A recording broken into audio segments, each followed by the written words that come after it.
Boa tarde, pessoal. Espero que todos estejam bem. Hoje agradecemos aí a presença de cada um para o nosso webinar. Vamos falar um pouquinho aí da Lei do Bem aplicado à ISO de inovação. Eu sou o Paulo Furtado, sou especialista comercial do FI Group aqui no Brasil. Tem comigo hoje aí o Alexandre Pierro, que é sócio fundador da Palas, especialista e auditor em sistemas de gestão de normas ISOs, para falar um pouquinho sobre a implementação dessa ISO de inovação nas companhias, e eu entro em seguida para falar um pouquinho da Lei do Bem aplicado a essa norma específica. Alexandre, a palavra está com você primeiramente, viu? Ótimo. Primeiro, muito boa tarde, Paulo, e todo mundo que está nessa nossa transmissão de hoje. E é um prazer, primeiro, estar aqui. Queria agradecer a você, Paulo, e todo o time da FI Group por esse convite. E eu acho que é muito interessante o bate-papo que nós teremos hoje. Nós vamos falar de algo que é extremamente novo, algo que a gente ouve falar muito no mercado, que é a governança de inovação, mas muitas vezes a empresa não sabe para onde e como implementar uma governança de inovação. E é nesses moldes que eu trago o que há de mais moderno, o que há de melhor de boa prática internacional, não apenas nacional, mas internacional, no que tange a governança de inovação. Mas quando nós falamos de ISO de inovação, ISO 56000, essa sopinha de letrinhas, esses monte de nomes, o que significa isso? Vamos voltar um pouco um tempo atrás. A ISO, para quem não sabe, é uma fundação, uma organização fundada em Genebra, logo depois da Segunda Guerra Mundial, com o intuito de reorganizar e reestruturar as indústrias do mundo. Quando a gente pensa depois da Segunda Guerra Mundial, o que nós temos? A Europa totalmente devastada pela Segunda Guerra Mundial, a Ásia totalmente devastada por 2 bombas nucleares. Você tem os Estados Unidos como a única potência possível de conseguir ter uma indústria que conseguisse atender às questões do mundo, e a ISO nasceu justamente nesse âmbito, nasceu justamente nesse cenário, com a ideia de reestruturar as organizações, principalmente as indústrias europeias e asiáticas, porque entendia-se na época, porque se não tivesse as empresas, as indústrias não tivessem ok, não teria emprego. Não tendo emprego, as pessoas não teriam dinheiro, não tendo dinheiro passaria fome e possivelmente isso acarretaria novamente numa outra guerra. Então foi nesse cenário que a ISO nasceu e desde então ela vem pegando as melhores boas práticas de todos os segmentos que podem ajudar direto ou indiretamente a empresa para conseguir organizar. E nesse cenário, a partir de 2008, foi fundado um grupo de estudos, que foi o ISO 279, justamente para conseguir estudar as melhores práticas de governança de inovação no mundo. Então, eles foram pegar as boas práticas dos Estados Unidos, as boas práticas da Rússia, da Europa, da Ásia, da Austrália, da China, da Índia, Argentina, Chile. Então, o pessoal começou a estudar uma série de boas práticas do mundo inteiro. E desde 2008 até 2015, começaram a estruturar e costurar uma norma que, na verdade, o termo talvez mais correto não seja uma norma, sim, um manual de boas práticas, e esse manual de boas práticas hoje é conhecido como a ISO 56002. E a ideia desse manual de boas práticas é justamente ajudar as empresas a encurtarem caminho e conseguirem ver o que dá certo em outros países e conseguirem absorver essas boas práticas e conseguir trazer isso para a tua organização. E quando você vê esse mapa, todos os países na cor azul são os países que participaram ativamente da costura dessa manual de boas práticas. E os que estão em laranja são aqueles que participaram de uma forma indireta. Então, vocês podem ver que nós temos das mais diversas culturas. Temos culturas ocidentais, orientais, culturas que são da América, cultura que são da Europa, culturas asiáticas. Isso, quando a gente pensa em inovação, é muito interessante. Porque a inovação ela vive na diversidade, na multidisciplinaridade, na questão de várias óticas diferentes. E a norma já nasce com esse viés. Pensamos nessa norma, hoje está se falando muito dos Objetivos de Desenvolvimento Sustentáveis da ONU, as famosas ODS, que são um total de 17 grandes desafios nos dias de hoje para conseguir atender às deficiências que nós temos e atender toda a questão que nós temos hoje de desafios da humanidade. Quando a gente pensa nisso, olha que interessante, nós estamos falando de 17 desafios e essa família de norma contribui com 14 desafios. Então, uma empresa que se propõe a ter uma governança de inovação pautada na ISO 56002, na ISO de inovação, consegue melhorar esses 14 ODSs, que vão desde a erradicação da pobreza, passando por inovação em infraestrutura, trabalho e crescimento econômico, vida terrestre, vida na água. Então, a gente consegue abranger uma série de lugares diferentes, uma série de objetivos diferentes, e o mais interessante é que já começa a ficar transparência para nós. Se eu consigo atingir vários objetivos diferentes, eu consigo também aplicar essa norma em vários segmentos diferentes de organização. Apesar da ISO ser muito voltada, principalmente no Brasil, ser muito rotulada para a questão da indústria, não é só a indústria que pode implementar.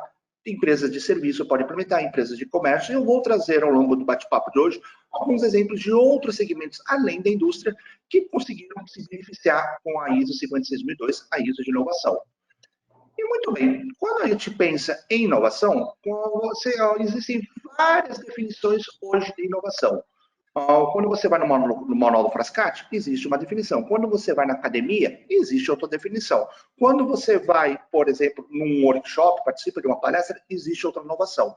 Então, a primeira coisa que a ISO fez foi exatamente padronizar, criar uma definição, um vocabulário, um fundamento básico para todo mundo entender o que é inovação. Então, quando você fala de ISO de inovação, você fala da ISO, existe já uma definição que para ISO a inovação pode ser um produto, um serviço, um processo, um modelo, um método ou a combinação de qualquer uma delas.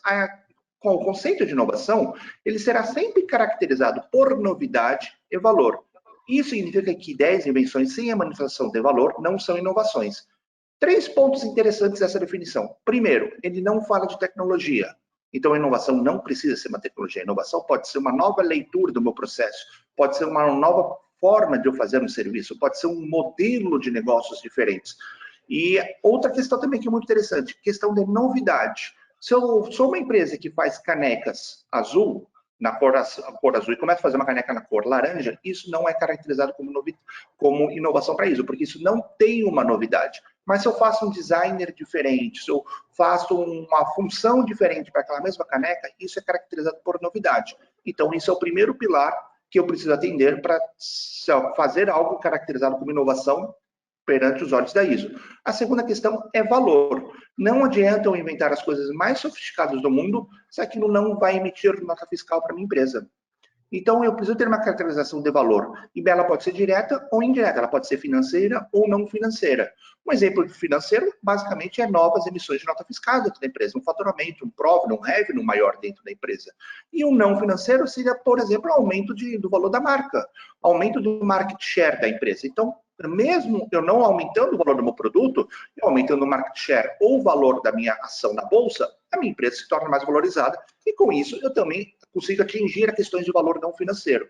Então, para a inovação perante o prisma da ISO, eu preciso sempre ter novidade e valor. E com essas duas palavrinhas, a gente consegue já começar a trilhar o que a gente quer como governança de inovação. E quando a gente fala da ISO de inovação, que é basicamente a ISO 56002, ela, na verdade, não é um manual de boas práticas único. Existem vários manuais, várias normas que ajudam e complementam a ISO 56002. Por exemplo, eu tenho uma família de normas, entre elas uma norma que fala só sobre vocabulários e fundamentos, onde todas as definições do que é inovação radical, do que é inovação disruptiva, o que é inovação tecnológica vão estar definidos nesse manual de boas práticas. Tem uma norma que é só de ferramentas e metodologias. Por exemplo, eu sou uma indústria de pequeno porte do segmento metal mecânico.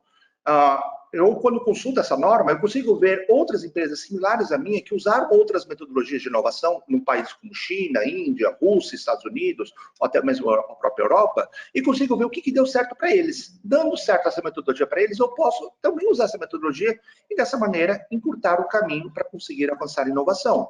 Tenho uma norma só de acesso, um manual de boas práticas só para verificar, fazer um raio-x de como a minha governança está e aonde eu pretendo chegar com ela. Tem uma outra norma que é de propriedade intelectual. Quando a gente fala de gestão da inovação, é necessário que a gente entenda que eu preciso ter resguardos jurídicos, eu tenho que ter resguardo de propriedade intelectual. E muitas vezes nós precisamos só em patentes. Mas não, existem inúmeras formas de eu ter esse resguardo, ter essa propriedade intelectual, inclusive dos inovadores que dão as ideias, como também do desenvolvimento da minha ideia junto com parceiros. Então, a gente tem uma maneira de fazer isso e esse manual de boas práticas mostra também como fazer isso. Outra norma que também me ajuda a criar uma governança de inovação é a gestão de inteligência estratégica, que nós conhecemos aqui no Brasil como gamificação. Como eu faço uma competição sadia entre os seus participantes para garantir que as pessoas deem mais ideias e cada vez deem ideias mais, além de quantidade, também da qualidade das ideias. Essa norma vai conseguir me ajudar com isso. Tem uma norma de gestão de ideias, que é como eu trabalho essas ideias dentro do meu funil de inovação. Tenho ferramentas e métodos para criar indicadores. Indicadores de inovação é muito mais sofisticado de se criar do que indicadores da indústria. Quando eu tenho, por exemplo, produtos conforme versus produto não conforme, satisfação do cliente versus insatisfação do cliente. Isso é muito mais plausível, é muito mais tátil, é muito mais fácil de enxergar isso. Mas na questão de inovação é muito mais subjetiva. E como é que eu faço indicadores de uma maneira subjetiva? Então, eu tenho um manual só para me ajudar com isso. E, por último, um guia prático, que é para, depois que eu implemento toda essa governança de inovação, e a 56002, ela costura tudo isso, a ISO de inovação, ela vai costurar todas essas boas práticas, eu tenho um guia prático para melhorar a maturidade da minha governança. Então, uma vez eu instalado ela, não acaba aí. Eu tenho que continuar implementando, fazendo melhorias para garantir que a governança sempre esteja atual e sempre possa conseguir os melhores resultados possíveis perante a inovação. E quando nós pensamos em inovação, nós temos que pensar os pilares. O que é que sustenta a inovação perante a ISO? A ISO fez um estudo muito profundo em várias empresas, em vários lugares, em vários países, e chegou à conclusão que para eu ter uma inovação que é orgânica na minha empresa, uma inovação que aconteça de uma forma saudável e organicamente, eu preciso ter 8 pilares de inovação, que são os 8 focos que a ISO de inovação vai trabalhar profundamente. Primeiro, a direção estratégica. Se eu não sei para onde eu quero ir, qualquer lugar que a minha organização vá, está ok. Abordagem por processos. Por mais que possa parecer contraproducente, o processo é fundamental, inclusive no que tange inovação. Se eu não tenho processos, como é que eu posso garantir a repetibilidade de boas práticas? E como é que eu posso garantir que a minha metodologia que eu utilizei para criar um insight muito interessante possa ser repetido? Então, o processo é necessário, só que ele é feito numa abordagem um pouco diferente do que é feito em outras normas, como a governança de qualidade, por exemplo. Tem a realização de valor, que é um dos aspectos para a inovação acontecer perante o prisma da ISO. Eu preciso ter valor, então toda a minha ideia tem que ter um valor imbuído por trás dela. Liderança com foco no futuro. Eu tenho que garantir que meus líderes, meus gestores, saibam o que está acontecendo de inovação e eles saibam replicar e multiplicar isso dentro da empresa. Cultura colaborativa. Inovação é basicamente colaboração. Se eu não colaboro, como é que eu posso co-criar algo novo? Então, a ideia da cultura colaborativa, esse pilar, é justamente garantir que as pessoas não façam competições entre si, mas sim colaborem entre si para garantir que aquela famosa fórmula 1 mais 1 seja igual a 3, a 4, a 5, não apenas igual a 2. Resiliência é a questão de entender o mercado, de entender quais são as disrupções que podem ter no mercado e como me antever a elas. Gestão de incertezas. A questão de gestão de incertezas é analisar, basicamente, as oportunidades e ameaças que a minha organização tem, tanto dos meus insights, tanto naquelas ideias novas que eu tenho, como também de disrupções de mercado. Se uma vez eu consigo antever e analisar as tendências que estão acontecendo no mercado, eu consigo ver possíveis ameaças e criar a organização para evitar que ela possa impactar profundamente a minha empresa. E, por último, a gestão de insights, que nada mais é do que o nosso funil de inovação, que é como a gente trabalha as ideias dentro da ISO de inovação. E quando falamos disso, além dos pilares de inovação, nós temos todo esse framework, que é basicamente como a ISO de inovação funciona. Em cima de tudo isso, eu tenho o contexto da organização. Eu tenho que analisar minhas tendências, questão de analisar questões de mercado, entender para onde a minha empresa quer ir com relação à inovação. Depois eu tenho uma camada que é chamada camada de liderança, que é justamente que são os engajadores, são as pessoas que vão engajar e multiplicar as informações de inovação. E embaixo de todo o framework eu tenho a questão de gestão, que é a questão dos meus planejamentos estratégicos, a questão da minha performance, que são meus indicadores, os suportes que eu preciso para garantir que a inovação aconteça, a melhoria contínua do meu sistema, e no meio eu tenho o meu funil de inovação, que diferente de outros funis de inovação que existem no mercado, o funil de inovação da ISO é pautado por 5 grandes etapas. A primeira é a identificação dos meus insights. Eu vou identificar aquele insight, de onde veio, e se ele é uma melhoria ou se é uma inovação. Depois eu tenho a criação de conceitos, onde eu utilizo metodologias de inovação para fazer com que aquele site fique mais robusto e consiga criar uma realização de valor, consiga criar um roadmap daquela minha inovação. Depois eu tenho a validação, a etapa de que eu vou validar aquela minha ideia. Eu vou validar em termos de financeiros, a questão comercial, a questões tecnológicas. Então, eu posso fazer qualquer tipo de validação para garantir que antes que eu vá para a etapa de desenvolvimento, que é realmente a etapa de engenharia da ideia, eu consiga verificar se aquela ideia vai ter uma aceitação ou não no mercado. E, por último, eu tenho a parte de implementação, que é a parte de teste de MVP, aquele produto minimamente viável. Então, eu vou testar meu produto em pequena escala, uma vez ele dando certo, eu sigo para o lançamento e coloco ele como fazendo parte do meu portfólio de produtos. Então, de uma maneira bem resumida, esse é todo o framework da ISO de inovação, onde ele começa no contexto da organização, passa por toda a questão de liderança, do funil de inovação e toda uma questão de gestão para dar suporte a isso. Mas muito bem, em termos de ISO, nós estamos falando bastante disso, mas quais são os exemplos que nós temos no mundo? Hoje, acredita-se que existe mais de 250 organizações no mundo que tenham implementado a ISO de inovação. Lembrando, a ISO de inovação ela foi lançada em meados de 2019. E em dezembro de 2019, no mundo começou a pipocar uma coisa chamada Covid-19. E que acabou chegando no Brasil, lá no finalzinho de fevereiro, março, mas que mudou toda a regra do jogo. Inclusive, muitos estudiosos de inovação acreditam que a inovação vai ser a resposta para muitas das perguntas e para muitas das oportunidades que vão vir quando a pandemia se estabilizar. E quando a gente pensa nisso, o que eu quero dizer? Uma norma que foi lançada em 2019, ela teve praticamente só 6 meses de utilização. Os outros 1 ano e meio, basicamente, foram anos de pandemia, onde as empresas estão tentando sobreviver e agora estão conseguindo entender que a regra do jogo está bem clara, é dessa maneira, e nós precisamos seguir da maneira que a gente pode, com a regra do jogo já bem estabelecida. E aí eu trouxe alguns exemplos de algumas empresas que implementaram isso no mundo como um todo. Eu tenho a Airbus, talvez ela dispense comentários, uma das maiores empresas da área aeroespacial implementou essa norma. Eu tenho a Lukoil e a Total Petroquímica, são 2 empresas, uma russa e a outra francesa, da área de petroquímica, que conseguiram implementar essa norma e conseguiram ter vários benefícios com relação a ela. Tem algumas universidades, a Universidade da Tailândia, a Universidade de Lorraine, a Universidade de Borgonha. Isso mostra que a norma também não é só para questões industriais, não é só para a indústria. Eu também posso utilizar ela para fazer gestão de conhecimento dentro de uma organização. E essa gestão de conhecimento pode ser trabalhada para gerar novas maneiras de prestar serviço para meus clientes. Tenho a Amy, que é uma empresa de tecnologia sediada na Inglaterra. Tenho a DWA, que é uma empresa de saneamento básico de Dubai. Esse é um case bem interessante, que eles mudaram totalmente a forma de atuar no mercado, que eles eram uma empresa única e exclusivamente de saneamento básico. Mas só que como é que eu faço saneamento básico no deserto?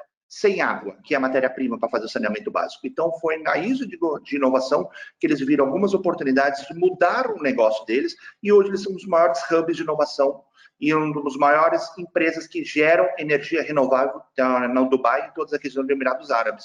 Então, isso mostra como essa norma é bem flexível e ela pode ajudar as empresas a conseguir vários caminhos, seguir vários caminhos diferentes, trilhar vários caminhos diferentes, sempre pautado em questões de novidade e valor. Mas, para falar um pouco mais a fundo, eu trouxe o caso da Airbus. Inclusive, esse material vai ser disponível para vocês. Vocês têm um link aqui na própria apresentação que depois vocês vão poder acessar. E nesse link mostra como a Airbus quis utilizar a ISO de inovação para melhorar seus negócios. E principalmente melhorar a questão de produtos novos do mercado aeroespacial. Por conta da ISO de inovação, quem acompanha muito o segmento aeroespacial sabe que nos últimos 1, 2 anos a Airbus propôs a fazer vários produtos novos, entre eles um avião autônomo e entre eles um avião hipersônico e outro um avião que é feito com energia renovável, ou seja, através de hidrogênio. Então, isso mostra que como eu posso utilizar esse framework para criar coisas extremamente avançadas, extremamente sofisticadas, sempre pautado em novidade e valor. E ela também utilizou muito a ISO de inovação para ampliar a adesão de ferramentas da indústria 4.0. E isso é um problema que a gente vê muito nas indústrias aqui do Brasil. A gente vê muita indústria querendo fazer parte da indústria 4.0, querendo utilizar as ferramentas da indústria 4.0, mas não sabe por onde começar. E a norma, a ISO Inovação, consegue ajudar nessa quesito dessa gestão para garantir que as empresas consigam minimizar o caminho, consigam maximizar a utilização da indústria 4.0 e consigam ter resultados de uma maneira muito palpável. Mas essa implementação ela não fica exclusivamente no mercado externo. Nós também temos algumas empresas no mercado interno que implementaram. A Massaferro foi a primeira empresa que implementou, ela implementou justamente em 2019, assim que a empresa saiu. A Palas, que é minha consultoria, Atento também implementou essa norma. Atento, para quem não sabe, é a maior contact center do mundo. Ela tem mais de 160 mil funcionários no mundo inteiro, 180 mil só no fundo, aqui no Brasil. A Stefanini, que é a quinta maior multinacional do Brasil, é uma indústria na área de TI. A Messer Gases, que é uma empresa alemã, que tem a matriz aqui do Brasil, também implementou ela. O Porto de Itaqui, que é um porto público, que está na fase final de implementação. A Viva Previdência e a TMG também são duas empresas também que implementaram a norma. E dessa forma, você pode ver que a ISO de inovação ela está sendo aplicada em indústrias, em empresas de serviço, como a Palas, empresas de TI, como a Stefanini, empresas de estatais, como o Porto de Itaqui. Então, olha que interessante como ela pode ser aplicada para vários segmentos e várias empresas conseguem ter resultados diferentes e cada um vai ter aquele resultado pautado naquela direção estratégica que a empresa decidiu seguir. E como exemplo, eu trouxe aqui na Massaferro, por ser a empresa que mais antiga no Brasil com essa implementação, ela já tem quase 2 anos de implementação, talvez sejam os melhores resultados que nós temos em termos de histórico. Em 2019, quando ela implementou a norma, ela implementou a norma em julho de 2019. E de agosto para dezembro, ela lançou 133 novos produtos, só em 6 meses. E em 2000, tendo uma representatividade no faturamento de 9%. Em 2020, ela lançou menos produtos, lançou 96. Lembrando que também é um ano de pandemia, então muita coisa acabou mudando, né? Mas olha como o valor agregado dos produtos aumentaram. Esses poucos, mas esses produtos que foram menores comparados com 2019, agregou 11% no faturamento total da empresa. E olha que nós estamos falando uma empresa que fatura na casa dos 6 dígitos de dólar. Então, é um montante expressivo, esses 11%. Ela conseguiu criar um sistema contínuo de geração de inovação, o turnover dela diminuiu bastante, ela tinha um turnover de termo de 8%, 9%, caiu para menos de 2%. Eles fizeram uma consultoria de valuation da marca, descobriu que houve um acréscimo significativo no valor da marca por conta dessa implementação. Houve uma redução de taxas bancárias também, porque o banco entendeu que eles têm um risco menor, por eles fazerem a gestão de incertezas e conseguirem, principalmente verificar e fazer análise de tendências do mercado, eles são uma empresa que eles são muito mais seguras do que outras empresas do mesmo segmento. E eles conseguiram também estruturar pesquisas junto à universidade, então conseguiram estreitar o relacionamento com a universidade, justamente para conseguir criar mais inovações. E quando nós pensamos em benefícios esperados, esses são os benefícios esperados pela implementação de uma ISO de inovação, a ISO 56002. Primeiro é transformar ideias em resultados, que é o famoso tirar os post-its da parede e ter resultados pautados com relação a ele. Cria uma cultura de colaboração, uma cultura de inovação dentro da organização. Eu desenvolvo empatia, colaboração e experimentação, que são os 3 pilares que a gente utiliza muito na questão do design thinking. E o design thinking é uma metodologia que é muito utilizada em inovação e a norma foi muito costurada em cima dessa nova forma de pensar. Então, a gente acaba desenvolvendo a empatia, a colaboração e a experimentação. A gente acaba se tornando uma referência em inovação, porque uma vez que eu tenho uma governança que é pautada nas melhores práticas mundiais e eu consigo criar inovação de uma forma orgânica, consequentemente, eu me torno uma referência em inovação. Crio continuamente produtos novos para novos mercados e produtos novos para o mesmo mercado, amplio o market share da minha empresa, tanto nacional como internacionalmente. Lembrando que a norma ISO ele é uma linguagem de negócios internacionalmente reconhecida, então ela abre muitas portas. Então, quando eu tenho uma ISO, independente de qual seja, eu consigo ter acesso a mercados internacionais que de outra forma eu não teria. Caso eu tenha algum outro tipo de governança que é pautada numa norma ISO, essa norma ela vai ser apenas mais uma engrenagem em tudo isso para conseguir agregar mais valor. Então, eu não preciso ficar reinventando a roda, eu apenas boto mais essa engrenagem de inovação, para garantir que a empresa tenha melhores resultados. E, por último, não menos importante, a gente consegue obter recursos da lei do bem, por conta da ISO de inovação, porque é uma forma de te garantir que eu vou gerar inovação de uma forma contínua. E agora, passo a palavra para você, Paulo, para você explicar como a lei do bem pode conectar com a ISO de inovação e como implementar essa governança pode trazer recursos fiscais para a organização. Perfeito, muito obrigado, Alexandre. Excelente explanação sobre o tema ISO. a lei do bem, diferente um pouquinho da ISO, lá aquela primeira que você mencionou, a lei do bem é um pouquinho mais nova, ela não começou após logo a Segunda Guerra Mundial, né? O decreto no qual a lei entrou em vigor, ele é de 2005, mas assim como a ISO, a lei do bem ela é muito abrangente, né? A lei do bem ela abraça todos os setores da economia sem distinção, assim como a ISO de inovação. Bom, eu vou falar um pouquinho aqui sobre a Lei do Bem, que é um incentivo fiscal à pesquisa, ao desenvolvimento e também à própria inovação tecnológica. Falar um pouquinho aqui da nossa companhia, para quem não conhece. Vou falar um pouquinho sobre a metodologia. Eu sei que já tem algumas perguntas. Logo após o término dessa apresentação, eu vou ler essas perguntas para o Alexandre, as que competem a ele, as que competem a mim, eu leio em voz alta e respondo vocês. Tá? Vou falar um pouquinho sobre a nossa metodologia. O Alexandre mencionou aí anteriormente o próprio Manual de Frascati, que é a pedra angular da pesquisa e do desenvolvimento. Vou falar um pouquinho dos aspectos legais e como a própria ISO facilita a identificação de projetos, a identificação, essa sistematização que a ISO fornece, essa ISO 56002, fornece para a composição do cálculo, para a rastreabilidade das despesas da lei do bem, né?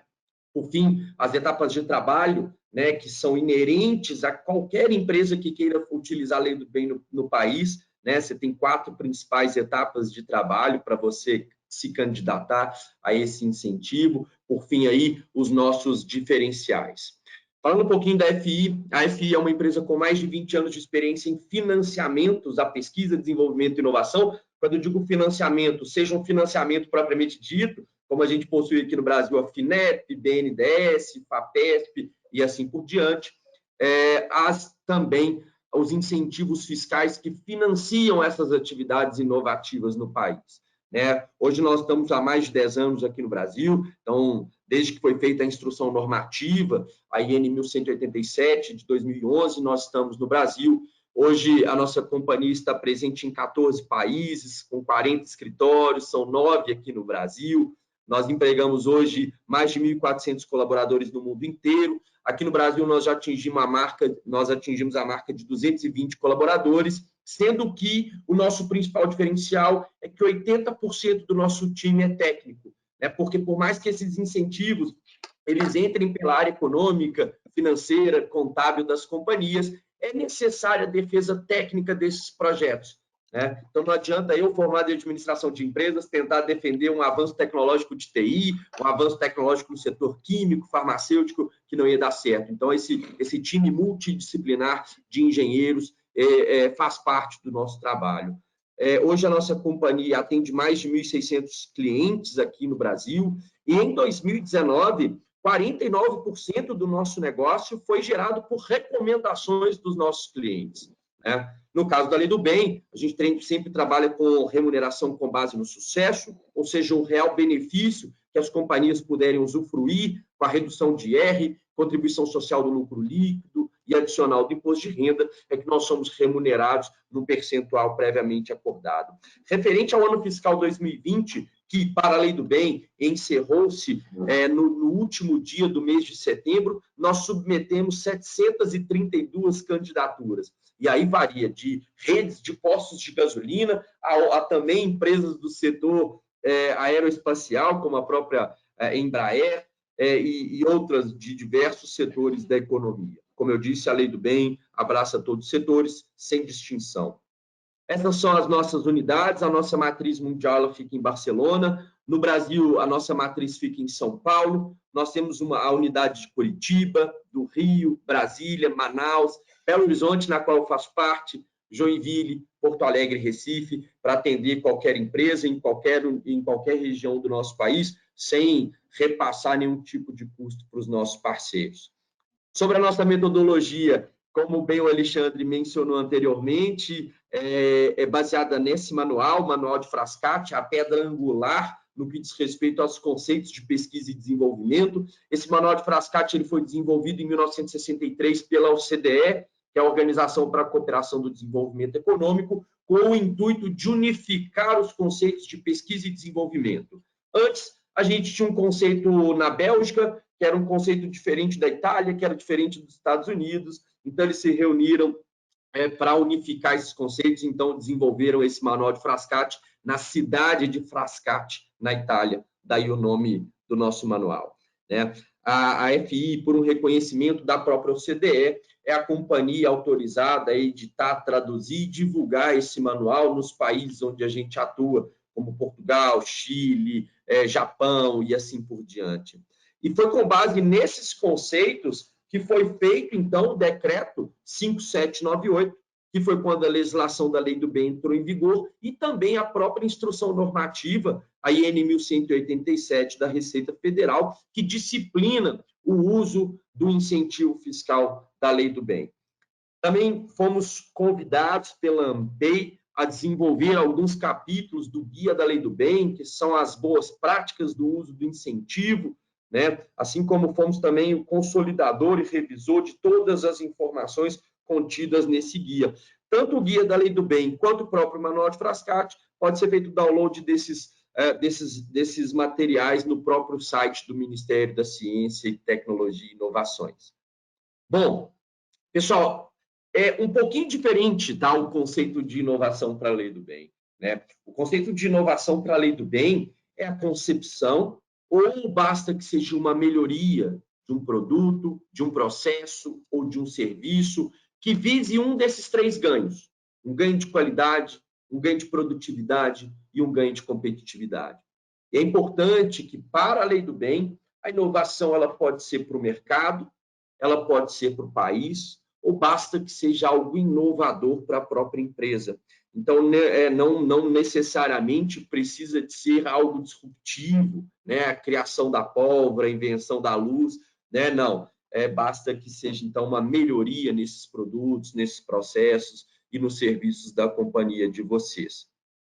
Passando um pouquinho aqui pelos aspectos legais do incentivo, a Lei do Bem é a Lei 11.196, quando eu falei anteriormente que ela entrou em vigor através do decreto 5798, é uma lei já normatizada pela Receita através da IN 1187, então nós não estamos falando de uma tese jurídica ou uma brecha legal, né? Porém, o incentivo, a legislação exige que as empresas preencham alguns pré-requisitos, né? Então, o primeiro e o principal pré-requisito é que a empresa tribute no regime de lucro real, que ela apresente lucro fiscal no ano de apuração ou nas apurações trimestrais, naqueles trimestres do ano de apuração, e que tenham regularidade fiscal, ou seja, emitam as certidões negativas de débito ou positiva com efeito de negativa. O quarto pré-requisito é onde entra o nosso trabalho, de identificar dentro das companhias essas atividades, esses projetos de pesquisa, de desenvolvimento e inovação tecnológica. Bom, o principal benefício da Lei do Bem é a redução de até 34% no imposto de renda e na contribuição social do lucro líquido, né? Você tem outros benefícios secundários, por exemplo, a redução de 50% no IPI no ato da compra de equipamentos destinados à pesquisa, a desenvolvimento e inovação, amortização acelerada e depreciação imediata de bens e softwares também para a área de pesquisa e desenvolvimento, redução a zero na alíquota do imposto de renda retido na fonte para aquelas remessas efetuadas para o exterior, para você registrar uma patente ou cultivar. Mas, obviamente, o principal benefício é a redução de imposto de renda e contribuição social do lucro líquido. Bom, dentro dos projetos, né, de pesquisa e desenvolvimento, para a Lei do Bem, nós temos 3 tipos de despesas elegíveis, né, para a composição do cálculo, né? Primeiro são os recursos humanos internos, ou seja, os encargos sociais e trabalhistas, os salários, mais os encargos sociais e trabalhistas de todos aqueles colaboradores envolvidos nos projetos, sejam eles full-time nesses projetos ou parcialmente envolvidos nesses projetos. Serviços de terceiros, então, se você possui uma parceria com uma universidade, valores transferidos a outras empresas para desenvolver o que vocês não desenvolvem internamente, seja um software, um teste de qualidade específico, despesas com viagens da equipe técnica de vocês, materiais de consumo para um protótipo, um lote piloto de produção, testes de qualidade. O que a lei permite, então, a legislação da Lei do Bem, é que vocês utilizem, no mínimo, 60% de todas essas despesas como uma exclusão adicional para apuração do lucro real. Então, quando a gente fala de diminuição, de redução de até 34%, a gente não fala de redução de alíquota, mas sim de base de cálculo. Então, aqui uma situação hipotética, onde nós identificamos na empresa X dispêndios na ordem de 20 milhões de reais nesse exercício de 2021, com recursos humanos, serviços de terceiros e materiais de consumo nesses projetos de pesquisa, desenvolvimento e inovação. O que a lei permite é que você utilize, então, no mínimo, 60% de todas essas despesas, ou seja, 12 milhões de reais, aplicados os devidos impostos para as empresas que não são instituições financeiras. O ganho seria de 4,80 milhões de reais. E o que representa esse 4,80 milhões? 20,4% de tudo que foi investido nesses projetos. Porém, o intuito do incentivo é que você reinvista esse ganho com novas contratações de pesquisadores, né? Então, se em 2021 eu tenho 5 colaboradores full-time, né, em projetos de pesquisa, de desenvolvimento, de inovação tecnológica, e em 2022 eu contratei mais um colaborador full-time para pesquisa e desenvolvimento, esse incremento ele é superior a 5% do ano de 2021. Então, você tem direito a um 20% adicional. Ao invés de utilizar, então, 60%, as companhias podem utilizar 80% de todas essas despesas de janeiro a dezembro como para apuração do imposto de renda. Ou seja, ao invés de você utilizar somente 60%, poderia utilizar 80% de todas essas despesas, o que traria de volta para a companhia, ao invés de 20,4%, 27,2% de tudo que foi gasto nesses projetos. Então, a lei do bem, ela é uma exclusão adicional para a apuração do lucro real. E o que a ISO, né, a ISO de inovação, a ISO 56002, pode trazer para a melhoria do incentivo fiscal da lei do bem? É, de fato, essa sistematização, né? Essa sistematização, esses indicadores, essa rastreabilidade de todo o início, desde a concepção da ideia, do projeto, os custos inerentes a esses projetos, a gente, então, passa a ter uma maior rastreabilidade, o que vai impactar diretamente no trabalho para o pleito da lei do bem. E o pleito da lei do bem, a gente divide ele em 4 etapas, que a primeira etapa é a identificação técnica desses projetos. Então, se você já tem uma ISO de inovação implementada, né, você já consegue ter rastreabilidade muito mais fácil desses projetos inovativos. E isso faz parte da nossa primeira etapa, que é a identificação técnica desses projetos. Reforço que o projeto para a lei do bem, ele pode ser eterno, né? A melhoria ela é constante nas empresas. O que a gente vai pegar são aqueles projetos que tiveram despesas no ano fiscal. Então, é quando os nossos técnicos vão até a companhia de vocês para falar sobre esses projetos.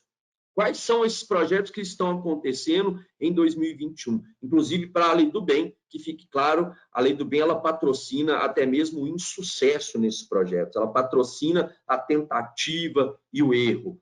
Tá? Então, a gente fazemos um filtro de elegibilidade nesses projetos, que tem o caráter de pesquisa e desenvolvimento, e seguimos, então, com esses projetos para a valoração e a quantificação, né? Que aí já entra o departamento pessoal das empresas para a gente analisar os salários mais os encargos desses colaboradores, o departamento financeiro para a gente analisar as notas fiscais de terceiros e os materiais de consumo utilizados nesses projetos. A gente tem uma empresa, um parceiro nosso, que é em uma indústria de carro forte, e para levar aquele produto para o mercado, ela precisa fazer diversos testes, explodir, metralhar. Então, a lei do bem também permite que você utilize esses materiais de consumo para a composição do cálculo. Nesse momento, nessa etapa 2, a gente entrega, então, um dossiê econômico contendo toda a memória contábil dessas operações. Olha, o fulano de tal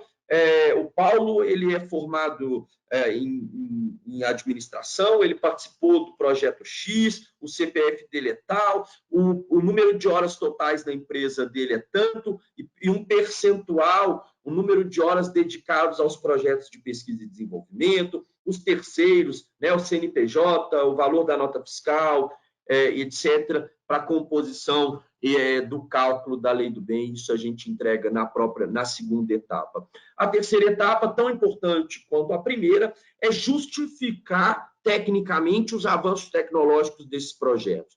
O Ministério da Ciência e Tecnologia, ele abre um portal, geralmente do dia 1º de maio até o dia 31 de julho, do ano subsequente à aplicação das despesas, ou seja, referente aos projetos de 2021, nós vamos submetê-los até 31 de julho do ano que vem, casa ali com a entrega da SF, né, junto à Receita Federal.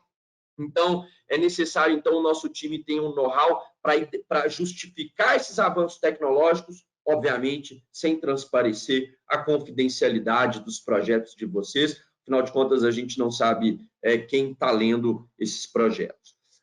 Por fim, a gente faz uma entrega de resultados na empresa, através de workshop, falamos sobre esses projetos, por que determinado projeto não foi elegível, né, se estava ali numa zona cinzenta, mas com a aplicabilidade, com a aplicação da ISO de inovação, isso fica muito mais fácil de ser utilizado no seu total, esses projetos, uma vez que esses projetos já possuem caráter inovativo, né? Então, a gente faz, basicamente, são 4 etapas do nosso processo metodológico.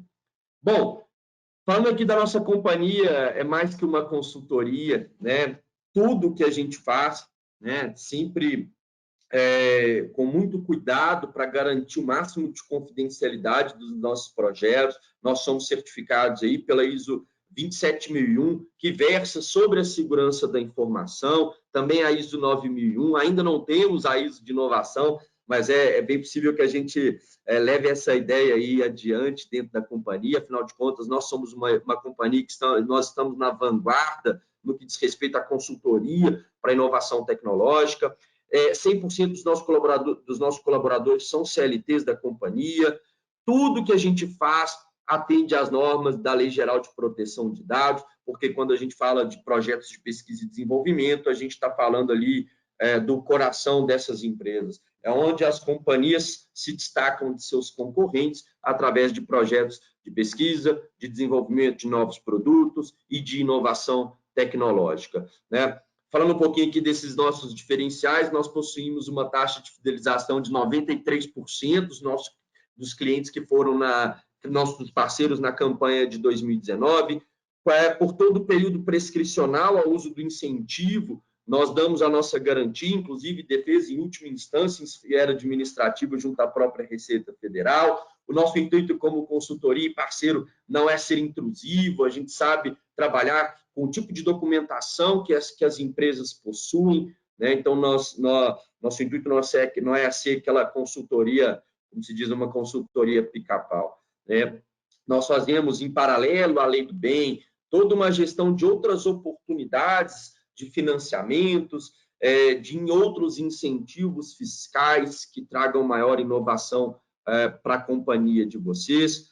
A própria lei do bem gera o aculturamento, uma vez que você pode trazer de volta parte desses dispêndios atrelados à inovação tecnológica, e isso transforma em novas contratações. Como eu mencionei anteriormente, o nosso corpo técnico ele é próprio, né? Nós não contratamos terceiros em hipótese alguma para defender o projeto dos nossos clientes, e são mais de 20 anos de experiência em P&D e inovação tecnológica, o que nos dá muita facilidade em identificar dentro da sua companhia projetos que estão ocorrendo em outros clientes, né? Então, às vezes, as tipologias de projetos são muito similares, isso facilita, então, a identificação tanto dos projetos como das despesas atreladas à lei do bem.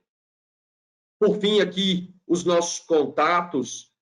Como eu mencionei, eu fico aqui na unidade de Belo Horizonte, a nossa matriz ela fica em São Paulo, na qual ali o Alexandre também fica na unidade de São Paulo da Palas. Por fim, aqui, meu muito obrigado. Eu vou começar aqui a ler as perguntas do pessoal. A primeira pergunta foi do Rubem, se não me engano, um minutinho. Alexandre, eu vou fazer a pergunta para você, tá? O Rubem Delgado pergunta: ferramentas que gerenciam o funil de inovação, como a portaldeinovação.com.br, são avaliadas pela norma ou só os procedimentos? Na verdade, a norma ela vai avaliar se você tem os 5 pilares do funil de inovação. O funil de inovação estabelecido pela ISO, ela tem a parte de identificação dos insights, criação dos conceitos, validação dos conceitos, desenvolvimento do projeto, implementação, que é nada mais é que implementar em pequena escala, e depois o lançamento. Você pode usar qualquer ferramenta que você deseje. Portanto, que essa ferramenta englobe essas 6 etapas. Ou seja, 5 do funil mais a etapa de lançamento, que é onde a gente envolve o pessoal de marketing, onde a gente consegue fazer as campanhas para lançar o novo produto no mercado. Então, você pode usar a ferramenta A, B, C, D. Se você não quiser usar ferramentas digitais, você pode usar ferramentas em forma de Excel, de planilhas, isso não tem problema nenhum. Portanto, que teu controle tenha essas etapas. Ele tem essas etapas, ele atende o que a ISO quer, e numa possível auditoria de certificação via testado de conformidade, é isso que o auditor vai procurar. Ele vai procurar se você tem exatamente esse funil feito dessa forma. Perfeito. O Marcos também pergunta, acho que essa pergunta vem para mim aqui, viu, Alexandre? A ISO de inovação é uma exigência da Lei do Bem ou é uma ferramenta para potencializar os benefícios da Lei do Bem? Exatamente, é uma ferramenta excepcional para potencializar o benefício da Lei do Bem, Marcos, porque como eu mencionei anteriormente, essa sistematização, esses indicadores que a ISO promove, que a ISO de inovação promove, facilitem muito a rastreabilidade não somente dos projetos, mas também das despesas atreladas a esses projetos. Então, a ISO, como se diz, ela realmente, de fato, como você menciona, ela potencializa o incentivo fiscal da Lei do Bem. Tá? Espero que tenha respondido aí ao seu questionamento. O André Tozelo, em a empresa constando ou fazendo parcerias com uma startup para desenvolver a inovação, os custos com a startup podem ser utilizados para a composição do cálculo ou somente alguns dos custos? Realmente depende, tá, o André? Por exemplo, se você contrata uma startup e vai desenvolver um imobilizado, por exemplo, a gente sabe que o imobilizado, por exemplo, não faz parte da composição do cálculo da Lei do Bem, né? Mas tratando de uma startup com projetos inovativos, o que deve ser analisado é a nota fiscal e o contrato de prestação de serviço, bem como o que foi gerado. Então, tem que ser analisado o projeto como um todo e não quero ser leviano aqui de falar nem que sim, nem que não. É necessário ver o que é feito com essa parceria. Mas, sim, serviços de terceiros, de modo geral, são elegíveis para a Lei do Bem. Aquilo que você não desenvolve internamente, você precisa de um terceiro, pode-se entrar, então, para a composição do cálculo da Lei do Bem, sim.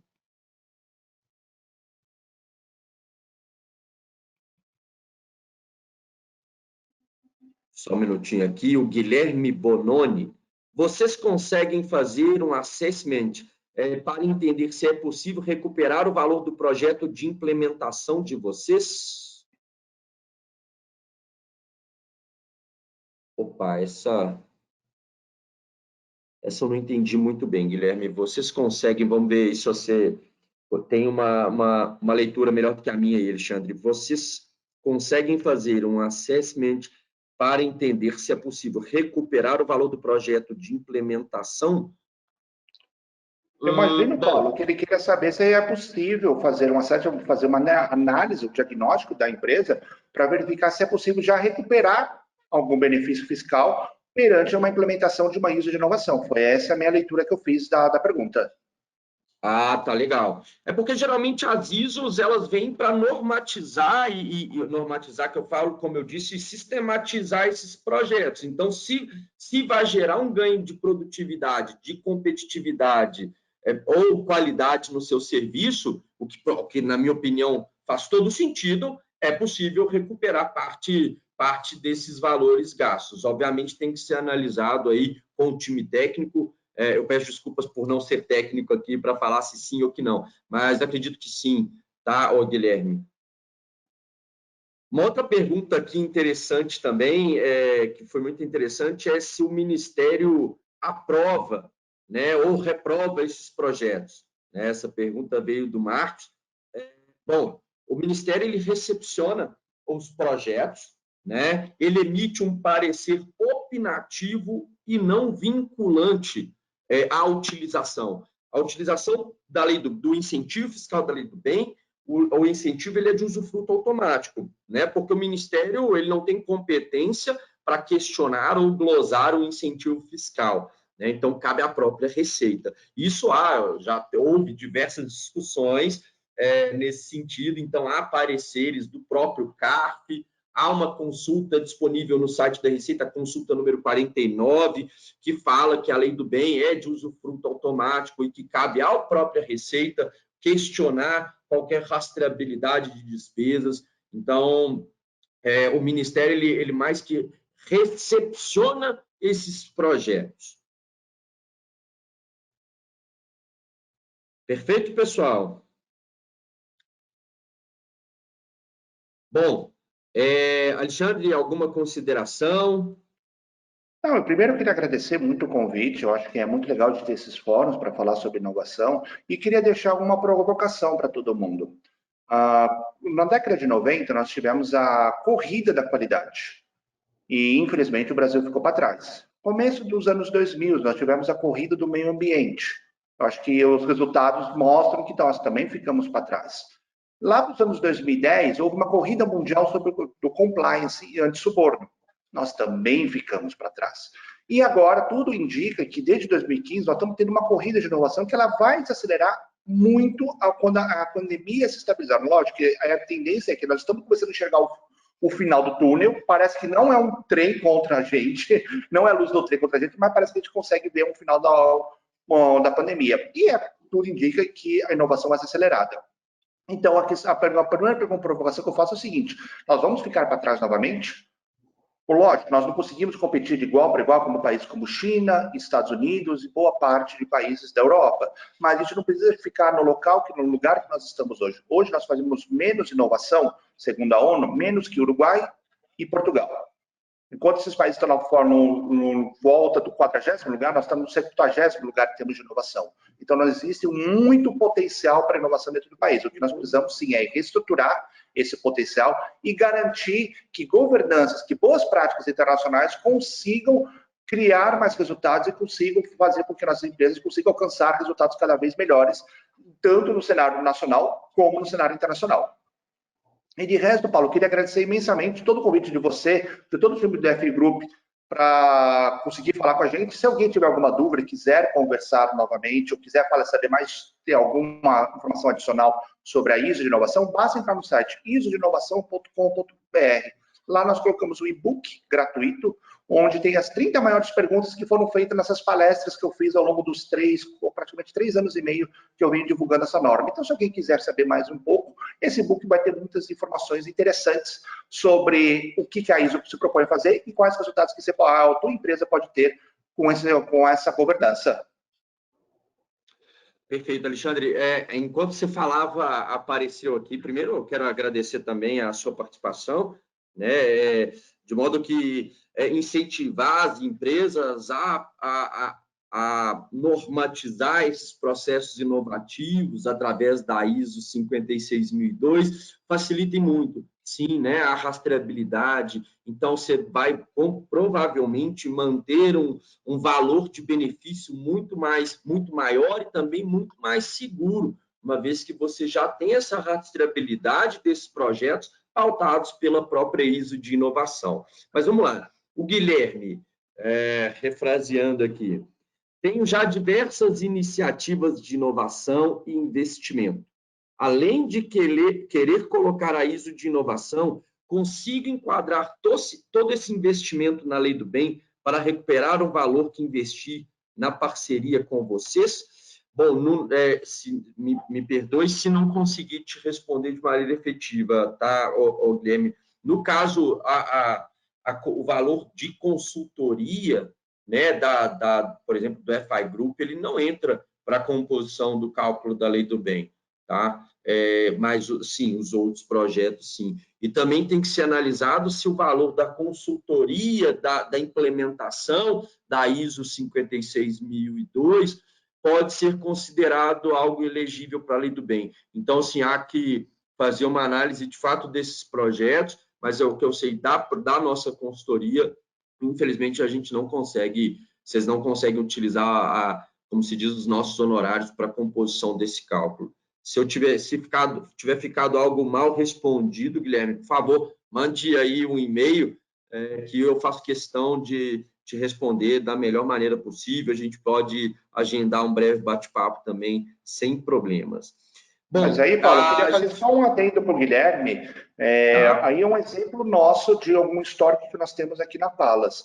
Uma das primeiras empresas que implementou a ISO de inovação, ela conseguiu criar um produto totalmente novo para o mercado, não é um produto disruptivo, não é que nem o Paulo falou, não é a invenção da luz, não é nada muito disruptivo, mas esse único produto que ela conseguiu criar por conta dessa nova leitura da governança, foi suficiente para, além de pagar todo o processo de implementação, e quando eu falo todo o processo de implementação, é o processo da consultoria, o processo da certificadora e o processo do tempo de recursos de pessoas que você aloca para fazer essa norma. Ele conseguiu pagar tudo isso e ainda sobrou um lucro real para ele apenas com o lançamento de um produto. Agora, imagina o potencial que uma empresa pode ter lançando inúmeros produtos. Legal. Bom, a Gislaine também nos manda uma pergunta. Aplica-se a lei do bem aos produtos fabricados no Brasil com MP 100% importada? Bom, você me perdoe, viu, Gislaine? Eu não entendi esse MP 100% importado. Mas vamos falar assim um pouquinho dessas empresas que importam até mesmo produtos para o Brasil e é necessário, então, a tropicalização de equipamentos e produtos. Geralmente são projetos, sim, que tenham bastante aderência à lei do bem, né? Porque você está modificando algo para atender o mercado de acordo com as necessidades, seja por legislação, seja por questões climáticas e assim por diante. Então, tem que ser analisado. Eu te peço desculpas por não entender esse MP 100% importado. Por favor, mande um e-mail para a gente agenda uma reunião para tirar essa e qualquer outra dúvida que você tenha aí com a lei do bem. Tá? Pessoal, eu agradeço em nome do FI Group aqui a todos os participantes. Qualquer outra dúvida, entre em contato conosco. A gente tem um time técnico muito robusto. Hoje, como eu mencionei, hoje nós somos 223 colaboradores, sendo que 80% do nosso time é técnico. Então, a gente sempre tem um técnico bem perto de vocês para atendê-los, e a gente faz questão disso, de atender bem, de maneira bem próxima.